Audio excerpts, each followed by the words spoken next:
மற்றவங்களுடைய ஷார்ட்ஸை நம்ம காப்பி பண்ணி போடலாமா? அப்படி காப்பி பண்ணி சிலர் போடுறாங்களே, அதாவது கீழே உட்காந்துருப்பாங்க, மேலே வந்து மற்றவங்களுடைய வீடியோ இருக்கும். சில சமையல் சேனல் பார்த்துருப்பீங்க, அவங்க ஏதோ ஒரு டிஷ் வந்து செஞ்சிட்ருப்பாங்க. அதுக்கு ரெலவெண்ட்டாக யாரோ ஒரு ஆள் செலிப்ரிட்டியோ அவங்களுக்கு வந்து எனக்கு முட்டை குழம்பு பிடிக்கும்னு சொன்னாங்கன்னு வச்சுக்கோங்களேன். இவங்க என்ன பண்ணுவாங்க, அப்படியே அந்த முட்டை குழம்பு செஞ்சுட்டு இருப்பாங்க.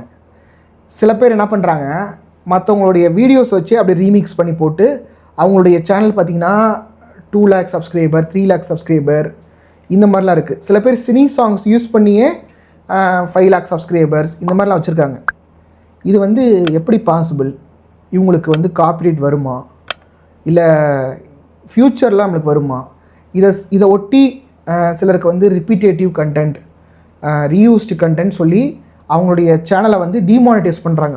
மானிட்டைஸ் ஆன சேனலை வந்து ஆட்ஸை ஸ்டாப் பண்ணுறாங்க. ஸோ இதோடைய விஷயம் என்ன அப்படின்றத ஓவராலாக நான் என்ன பண்ணுறேன்னா, என்னுடைய மொபைலில் வந்து நோட் பண்ணி வச்சுருக்கேன் கொஸ்டின்ஸாக. அதை வந்து நான் உங்களுக்கு 1 by 1 நான் ஆன்சர் பண்ணுறேன். பார்த்திங்கன்னா இது வந்து நான் என்னுடைய சேனலில் வந்து நான் ஷார்ட்ஸ் போடவே இல்லைங்க, இந்த சேனல் ஆரம்பித்ததுலேருந்து. அது மட்டும் இல்லாமல் என்னுடைய கிளைண்ட்ஸ் ஒருத்தவங்க கூட ஷார்ட்ஸ் போட்டதே கிடையாது. சிலர் அவங்களோட இன்ட்ரெஸ்ட்டுக்காக போடுறாங்க, 1-2 பேர் தான். அதுவும் ஏன் நான் ஷார்ட்ஸ் போடலைன்னு கேட்டிங்கன்னா, எனக்கு ஷார்ட்ஸ் மேலே ஒரு இன்ட்ரெஸ்ட் இல்லைங்க. ஒரு வீடியோன்றது ஒரு நீண்ட உரையாடலாக இருக்குது. ஷார்ட்ஸுன்றதில் ஒரு தலையும் இல்லாமல் வால் இல்லாமல் நம்ம சொல்கிறத வந்து ரொம்பவே சுருக்கி நம்ம ஃபிட்டின் பண்ணி சொல்கிறதா இருக்குது. அது ஷார்ட்ஸுன்றது என்டர்டெயின்மெண்ட்டுக்காக. இப்போ ஒரு குவிக்கான ஒரு ஹுக் ஸ்டெப் போடணும், ஒரு பாட்டு பாடணும், ஒரு ஃபன், ஒரு ஜோக்கு அப்படின்னா அதுக்கு நம்ம நிறைய நேரம் ஸ்பெண்ட் பண்ண தேவையில்லை. அந்த மாதிரி சேனல்ஸ் எல்லாமே ஷார்ட்ஸ் பயன்படுத்தலாம். யூடியூப்பில் பிஸ்னஸ் பண்ணணும், யூடியூப்பில் சம்பாதிக்கணும்னு நினைக்கிற சேனல்ஸ் ஃபுல்லாமே ஷார்ட்ஸ் பண்ண வேண்டிய அவசியம் கிடையாது. எனக்கு முதல்ல ஷார்ட்ஸ் வந்து பிடிக்கலைங்க, அதனால் நான் ஷார்ட்ஸ் போடாமல் இருந்தேன். என்னுடைய கோச்சிங்கில் வந்து ஜாயின் பண்ணாங்கள்ல, அவங்கக்கிட்ட எனக்கு பிடிக்காதனால நான் என்ன சொன்னேன்னா, ஷார்ட்ஸ் சேனலை நான் கோச் பண்ணுறதில்ல அப்படின்னு நான் சொன்னேன். அவங்களும் சரிங்க, நோ ப்ராப்ளம், நீங்கள் லாங் வீடியோஸ்லாம் மானிட்டைஸ் பண்ணிங்கன்னா எங்களுக்கு என்ன ஷார்ட்ஸ் போடணும் ஆசையா அப்படின்னு நிறைய பேர் சொன்னாங்க. அதனால் அவங்களுடைய சேனலுக்கும் நாங்கள் ஷார்ட்ஸ் போடலை. அதுக்கப்புறம் தான் எங்களுக்கு வந்து தெரிஞ்சுது, ஷார்ட்ஸ் போட்டால் நம்மளுடைய சேனல் வந்து டேஷாக மாறிடும் அப்படின்னு. அதாவது என்ன ஆகுன்னா, இப்போ நீங்கள் ஷார்ட்ஸ் எடுத்துக்கோங்களேன், ஒரு ஸ்கூல் பையன், ஸ்கூல் பொண்ணு, காலேஜ் படிக்கிற பொண்ணு, காலேஜ் படிக்கிற பையன், தாத்தா பாட்டி, அங்கிள் ஆன்ட்டி எல்லாருமே, குழந்தை கூட இப்போ ஷார்ட்ஸ் வந்து தள்ளி விட்டுட்டுருக்கு. இப்போ என் பையன் வந்து ஷார்ட்ஸ் பார்த்துட்டு இருப்பான், இப்படியே தள்ளி விட்டுட்டு இருப்பான். இப்போ பாருங்களேன், எல்லாருமே பார்க்குறாங்கல்ல. அப்போது நம்ம ஒரு வீடியோ போடுறோம், இப்போ நீங்கள் வந்து உதாரணமாக டெய்லரிங் வீடியோ போடுறீங்க. அந்த வீடியோவை உங்களுடைய டார்கெட் ஆடியன்ஸ் இல்லாதவங்களும் பார்ப்பாங்க.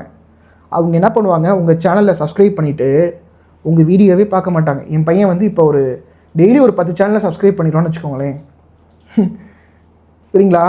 இந்த மாதிரி இருக்கிறதுனால தான் நமக்கு வந்து சப்ஸ்கிரைபர்ஸும் வாட்ச் டைமும் வந்து அடி வாங்குது அப்படின்றது எங்களுக்கு புரிய வந்தது. அதனால் ரெக்கமெண்ட் பண்ணுறதே கிடையாது. ஒன்ஸ் உங்களுடைய ஃபேஸ் வந்து ஃபெமிலியர் ஆயிடுச்சு, ஒரு 1 lakh 2 lakh சப்ஸ்கிரைபர்ஸ் வந்துச்சுன்னா அப்போ நீங்கள் அந்த ரிஸ்க் எடுத்துக்கலாம். உங்களுடைய வீடியோக்கு வந்து அவங்க பார்க்கக்கூடிய ஆடியன்ஸ் நிறைய பேர் இருப்பாங்க, அப்போ நீங்கள் போட்டுக்கலாம். இப்போ நிறைய பேர் வந்து என்கிட்ட கேட்குறீங்க, அப்போ இவங்களாம் போடுறாங்களே, நீங்கள் சேனலை கவனிக்கணுங்க. சரிங்களா? நான் சொல்கிறது வந்து என்டர்டெயின்மெண்ட் சேனலுக்கோ இல்லை யூடியூப்பை வந்து ஒரு ஹாபிக்காக பண்ணுறவங்களுக்கு வந்து பொருந்தாது. ராஜவித்யாலோடைய நோக்கம் என்னென்னா, யூடியூப்பில் பணம் சம்பாதிக்க மட்டும்தான் நம்ம சேனல் ரன் பண்ணணும், மற்ற சேனல் ரன் பண்ணுறது எல்லாமே வேஸ்ட் ஆஃப் டைம் நாங்கள் சொல்லிகிட்ருக்கோம். இப்போது இது மாதிரி நான் சொல்கிறேன் இல்லைங்க, நான் சொல்கிறது வந்து என்னுடைய கோச்சிங் வந்து பலர் அவங்களுடைய சேனலை வந்து மானிட்டைஸ் பண்ணியிருக்காங்க.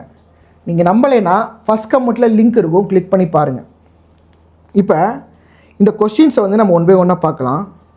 இந்த மாதிரி இப்போ நம்ம வந்து கீழே நம்ம உட்காந்துட்டு பேசுகிறோம், மேலே ஒரு வீடியோ போடுறோம்ல, இதுக்கு வந்து காப்பிரைட் கிளைம்ன்றது வருமா அப்படின்னு சொல்லி கேட்டிங்கன்னா, யூடியூப் பொறுத்த வரைக்கும் பாலிசி ரொம்ப தெளிவாக இருக்குது. நீங்கள் மற்றவங்களுடைய வீடியோஸை காப்பியே பண்ணாதீங்க. It is subjected to copyright claim அல்லது காப்பிரைட் ஸ்ட்ரைக். காப்பிரைட் கிளைம் வந்துச்சுன்னா உங்கள் வீடியோவில் இருக்கக்கூடிய ரெவன்யூவை அவங்க எடுத்துக்குவாங்க. காப்பிரைட் ஸ்ட்ரைக் வந்துச்சு அப்படின்னா, உங்களுக்கு 3 ஸ்ட்ரைக் வந்துச்சுன்னா உங்களுடைய சேனல்ன்றது காலியாயிரும். இப்போ நான் வீடியோக்கு சொல்லிட்டேன். இப்போ ஆடியோவில் ஃபிலிம் சாங்ஸ்லாம் யூஸ் பண்ணுறாங்களே, அது எப்படிங்க அப்படின்னு சொல்லி கேட்டிங்கன்னா, ஷார்ட்ஸ் லைப்ரரின்னு ஒன்று இருக்குது. அதில் இருக்கக்கூடிய அஃபிஷியல் சாங்ஸை இதெல்லாம் நீங்கள் யூஸ் பண்ணிக்கலாம்னு யூடியூப் சொல்லுது இல்லையா, அதை யூஸ் பண்ணிங்கன்னா உங்களுக்கு வந்து ஷார்ட்ஸ் பாலிசி, அதாவது உங்களுக்கு வந்து காப்பிரைட் கிளைம்ன்றது வரும். ஆனால் அதில் ரெவன்யூன்றது நீங்கள் ஏர்ன் பண்ணிக்கலாம். ஆனால் நீங்கள் வெளியில் இருக்கக்கூடிய அந்த பாலிசியில் இல்லாத ஒரு சாங்ஸ் எடுத்து நீங்கள் யூஸ் பண்ணிங்கன்னா உங்களுக்கு காப்பிரைட் கிளைம் வரும்.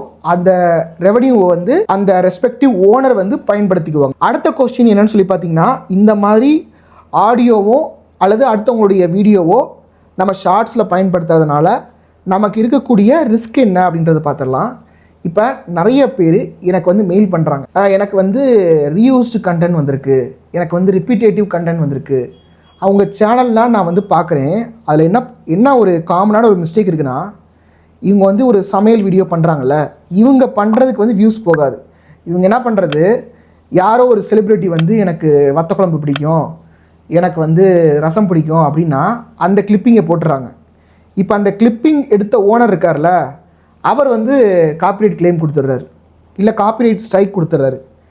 இன்னொன்று, இது மாதிரி ஒன்று பண்ணால் பரவாயில்ல, இது மாதிரி நிறைய வீடியோஸ் பண்ணியிருக்காங்க. அதனால் யூடியூப் என்ன நினைக்குது, இவர் எதுவுமே ஒரிஜினலாக க்ரியேட் பண்ணலை, இவர் எல்லாமே வெளியில் இருக்க வீடியோஸாக போட்டு காப்பி அடித்து ஓபி அடிச்சிருக்காரு. ஸோ இவரை எதுக்கு நம்ம மானிட்டைசேஷன் பார்ட்னராக நம்ம வந்து அப்ரூவ் பண்ணணும்? இப்போ நீங்கள் வந்து கண்டென்ட் க்ரியேட் பண்ணுவீங்க, அந்த கண்டென்ட்டுக்கு மேலே யூடியூப் விளம்பரம் பண்ண போகுது. நீங்கள் யூடியூபோட கை கோர்த்து ஒரு பார்ட்னராக இருக்கீங்க. நீங்கள் வீடியோ போடலைன்னா அது விளம்பரம் போட முடியுமா? கிடையாது. நீங்கள் ஒழுங்காக வீடியோ போடாமல் மற்றவங்களுடைய வீடியோஸ் எடுத்து காப்பி பண்ணி போட்டிங்கன்னா, அதாவது மானிட்டைசேஷன்ன்றது வந்து ஹியூமன் செக் பண்ணுறாங்க, இவர் வந்து கரெக்டாக போட்டிருக்காரா இல்லையா.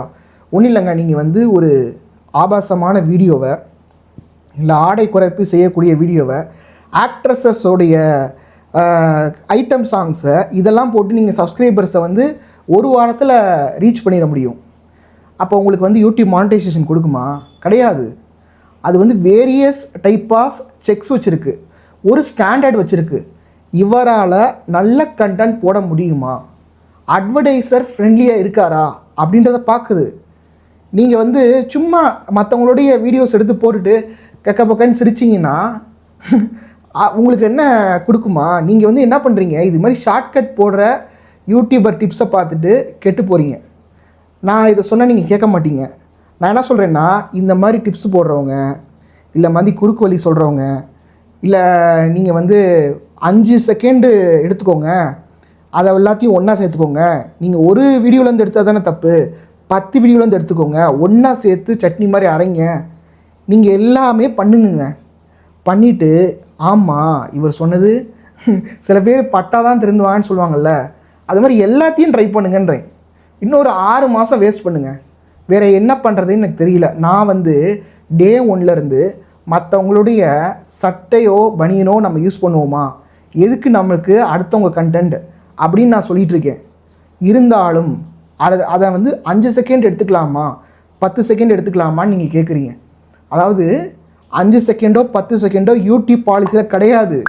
யூடியூப் என்ன சொல்கிறாங்கன்னா, நீங்கள் உங்களுடைய கண்ட்ரி லாஸை நீங்கள் வந்து கண்ட்ரியில் இப்போ இந்தியாவில் வந்து காப்பிரைட் லா எப்படி இருக்குது அந்த இதை நீங்கள் ரெஃபர் பண்ணிக்கோங்க. ஃபேர் யூஸோ இல்லை நியூஸ் மேக் பண்ணுறீங்களோ அதை நீங்கள் ரெஃபர் பண்ணிக்கோங்கன்றாங்க.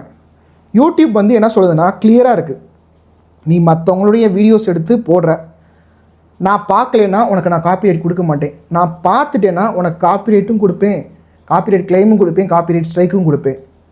நீ அதுக்கு காப்பிரைட் கிளைம் வந்தால் வந்துட்டு போகுது, காப்பிரைட் ஸ்ட்ரைக் வந்தால் வந்துட்டு போகுதுன்னா நீங்கள் பண்ணலாம். என்னுடைய சேனலுக்கு புதுசாக வந்திருக்கவங்களுக்காக சில விஷயங்கள் நான் சொல்லிக்கிறேன்.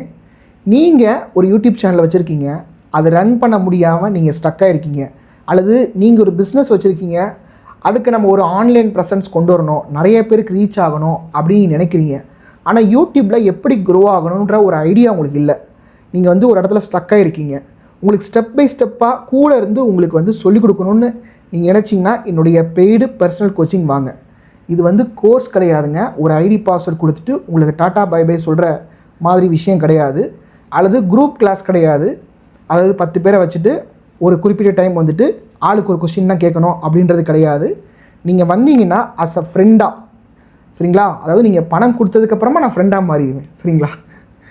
நீங்கள் வந்தீங்கன்னா உங்களுக்கு நான் ஒரு ஃப்ரெண்டாக எப்படி ஒரு யூடியூப் சேனலை சக்ஸஸ்ஃபுல்லாக ரன் பண்ணணுன்றதை நான் உங்களுக்கு ரீச் பண்ணுவேங்க.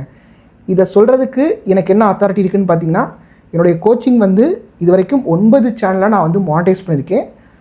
அவங்களுடைய இன்டர்வியூன்றது ஃபஸ்ட் கமெண்ட்டில் இருக்குது, கிளிக் பண்ணி பாருங்கள். இதுக்கு இன்ட்ரெஸ்டடாக இருந்தீங்கன்னா இந்த மெயில் அட்ரஸ்க்கு வந்து நீங்கள் மெயில் பண்ணுங்கள், உங்களுடைய கம்ப்ளீட் டீட்டெயில்ஸ் அனுப்புங்க. மெயில் அனுப்பும் போது சில விஷயங்களை மைண்டில் வச்சுக்கோங்க. ஹெல்ப் பண்ணுங்கள், உதவி பண்ணுங்கள், பார்த்து சொல்லுங்கள், இல்லை உங்கள் வாட்ஸ்அப் நம்பர் கொடுங்க, சப்போர்ட் பண்ணுங்கள். இப்படி தாங்க 99.9% வந்து எனக்கு மெயில் வருது. இதுக்கு ரிப்ளை பண்ணலைனாலும் கோச்சிக்கிறீங்க. இப்போ நீங்கள் வந்து ஒரு தொழில் பண்ணுவீங்க, இல்லை வேலைக்கு போவீங்கள்ல, அதன் மூலிமா சம்பாத்தியம் பண்ணி உங்கள் பிள்ளைக்குட்டிங்களை நீங்கள் வந்து படிக்க வைப்பீங்கள, அது மாதிரி தாங்க நான் பார்த்துட்ருக்கேன். இது வந்து ஒரு கோச்சிங்க. எல்லாருக்குமே நான் வந்து வாட்ஸ்அப்லேயே டவுட் கிளியர் பண்ணிட்டா நான் என்னங்க பண்ணுறது சொல்லுங்கள். நீங்கள் யூடியூப்பில் பணம் சம்பாதிக்கணும் தானே வரீங்க, அது மாதிரி தாங்க நானும் இருக்கேன். ஸோ நீங்கள் அனுப்பும்போது, மெயில் அனுப்பும்போது கூட இன்னொன்று மைண்டில் வச்சுக்கோங்க, எதற்காக நான் இந்த யூடியூப் சேனலை ரன் பண்ணுறேன், பிஸ்னஸ்க்காகவா, டைம் பாஸ்க்காகவா, என்னன்றதை நீங்கள் தெளிவாக எழுதி அனுப்புங்க. எனக்கு இந்தந்த கேஜெட்ஸ் இருக்குது, என்னுடைய கோல் இது அப்படின்றத மெயில் அனுப்புங்க. நான் இவ்வளோ ஃபுல்லாக கொஷின்ஸ் ஃபுல்லாக கேட்டு நான் ரிப்ளை பண்ணுவேங்க. அதுக்கு வந்து ஒரே பதில் தான் வரும், எனக்கு வந்து ஃபோன் பண்ணுப்பா. இந்த மாதிரி பண்ணுறீங்க. ஸோ ப்ரொஃபஷ்னலாக நீங்கள் எனக்கு வந்து மெயில் பண்ணுங்கள். என்னுடைய டைம் வேல்யூ பண்ணி எனக்கு பணம் கொடுக்குறதா இருந்தால் மட்டும் எனக்கு வந்து மெயில் பண்ணுங்கள்.